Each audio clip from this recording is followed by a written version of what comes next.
ক্ষমতার লোভ আর দখলদারি পাগল মনে করছে, তাই না? টেম্পো স্ট্যান্ড থেকে শুরু করে কোথাও আর বাদ রাখা যাবে না। এই জন্য 24-এর বিপ্লব হয় নাই। 24-এর বিপ্লব হয়েছে সমাজ থেকে সব ময়লা পরিষ্কার করার জন্য। এরা সমাজের আবর্জনা। যারা চাঁদাবাজি এবং দখলদারির নেশায় পাগল হয়ে মানুষ খুন করে, এরা সমাজের আবর্জনা। এই আবর্জনা এই সমাজ থেকে পরিষ্কার করা হবে ইনশাআল্লাহ। আমি প্রশাসনকে স্পষ্ট বলবো, আপনারা বলছেন নজরদারিতে আছেন, তাইলে ঝাপটা দিতে অসুবিধা কি? যারা নজরদারিতে রেখেছেন ঝাপটা দেন, তুলে নেন। পলাশকে তো আর তালাশ করার দরকার নাই, যেহেতু নজরদারিতে আছে। আইনের আওতায় আপনারা না আনলে মানুষকে আইন হাতে তুলে দেওয়ার প্রকারান্তরে এটা হবে উস্কানি। অবশ্যই প্রশাসনকে তার দায়িত্ব পালন করতে হবে। প্রশাসন কোনো দলের নয়, প্রশাসন গোটা জাতির সম্পদ। প্রশাসনকে তাদের দায়বোধের জায়গা থেকে এই দায়িত্ব পালন করতে হবে। দল আসবে, দল যাবে, ক্ষমতা কারো কোমরের নিচে চিরস্থায়ী নয়। তুতিল মুলকা মান তাশা ওয়া তানজিউল মুলকা মিম্মান তাশা।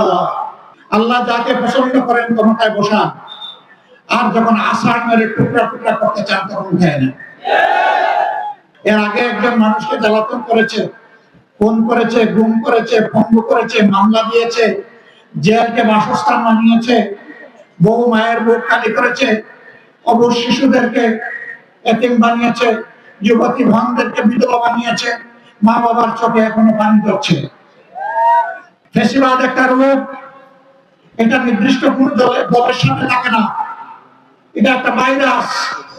এটা যেখানে ভোট করে ওরাই ফ্যাসিবাদী। এক ফ্যাসিবাদীদেরকে তাড়াইয়া বাংলাদেশের জনগণ আরেক ফ্যাসিবাদী চায় না।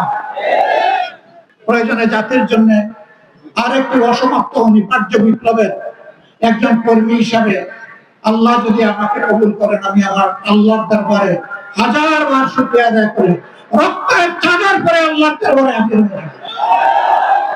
কিন্তু কোন ফ্যাসিবাদকে বাংলার জন্য প্রশ্রয় দেব না, বরদাস্ত করব না ইনশাআল্লাহ। আপনারা তৈরি হন।